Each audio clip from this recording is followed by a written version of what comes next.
Welcome to our demo of our fully rebuilt Bridgeport milling machine.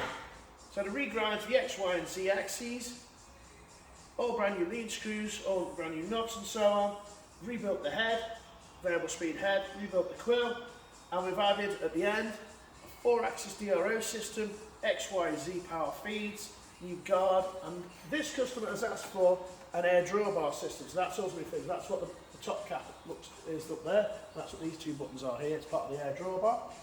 Okay, so let's go through the machine now, show you all running. But if you do want a machine like this, check us out on gtmachineparts.co.uk, where you can buy the whole machine, or you can buy 2, 3 or 4-axis DRO system by us.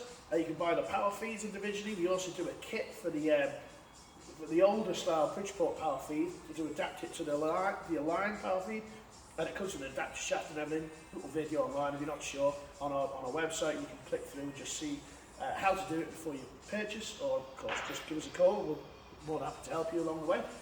Okay, so let's give this machine a go. It's absolutely lovely.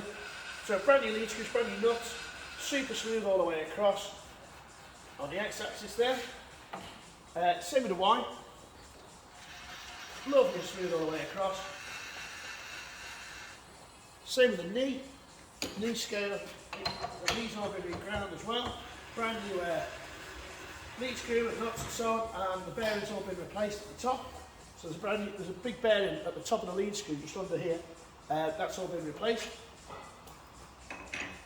Lube system's been replaced. We've used original equipment, builds your equipment, so there's a brand new lube pump, brand new lube pipe, and the little build your metering units all been replaced as well. Make sure we give you a good oil system. Make sure the machine stays in excellent working order for a long time. Okay, so let's put all the power feeds on, show them all working. So the X, the Y and the Z all running as they should. So they're all set on a feed rate at the moment, so you can rapid override with a little glowing green button at the top. When you take your finger off, it goes back to feed. Okay, same with all 3 axes. All running as they should. Okay, so moving on, let's test the variable speed head and the quill now. Okay, so firing up, we're currently at 1100 RPM and we're in high range. Okay, there we go. So all the way to the bottom. You're not quite there. It takes a lot of money and a lot of time to make the head go quiet like that. Okay, 500 RPM, 1000. 1500, 2000, and 26.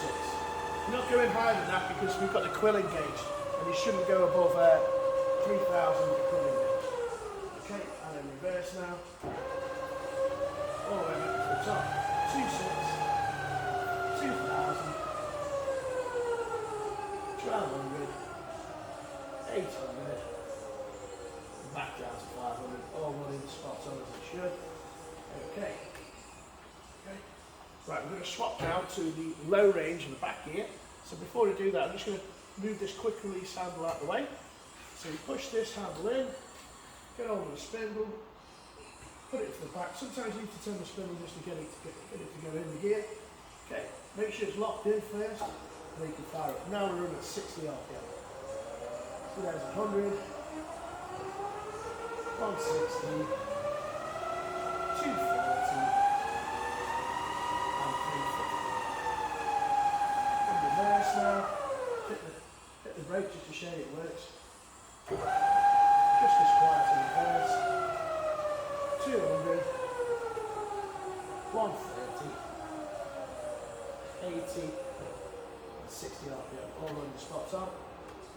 Okay, so let's swap back to high range now. Okay, sometimes you just need to turn the spindle just to get it in. Okay, and then fire up with high range, back to 600. Let's get up a little bit higher, 1000 RPM, because we're going to test the quill for you. Okay, put this handle back up to the top. Okay, release the brake for the quill. Okay, and then just come off the stops. You don't want to be on one of the stops, it won't engage until one of the stops. Right, the top or the bottom stop. Okay, just come off there. Okay, so engage, it's feeding up, we need to reverse that, feed the reverse knob here, okay, and engage again, see it's feeding down. So you can see now this is the fourth axis here on the quill, it's a little magnet scale system we do. Okay, that's giving me a readout on the U axis, which is the fourth axis. It's a really nice system. So the Z is the knee scale. That's running as it should. You can knock it off with two fingers again, which is correct. Just re-engage that. And then I'll just trip it up. I'll just knock it off now. And I'll reverse it again, please. And then feed up. And you see we're getting a readout on the quill scale again here. Okay, so it's all running as it should. Bring that quill back up to the top, and then I'm going to lock the quill off with a brake on the quill. See it locks, absolutely perfect. Now, you can reposition this handle wherever you want. It's a quick position handle, really nice actually. Okay, so let's show you what else this machine's got. So it's got a guarding system. As soon as you open this guard, it can open two ways. So it can open like this, or it can open like this. Both will shut the machine down. Okay, so you can't use the drawbar while the machine is engaged, obviously for safety. So to use the drawbar to take the tool out, get the guard out of the way, machine shuts down, and then you can actually take your tool out. So the bottom button to take the tool out.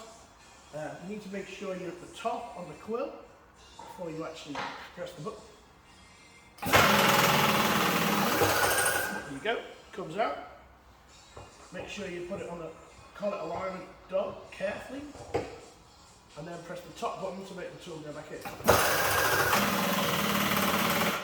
There you go, it's as simple as that. Okay, demo over, thanks for watching. Check us out on gtmachineparts.co.uk. If you want a machine like this, you can specify it online or just give us a call on the contact details, the contact page. Thanks for watching.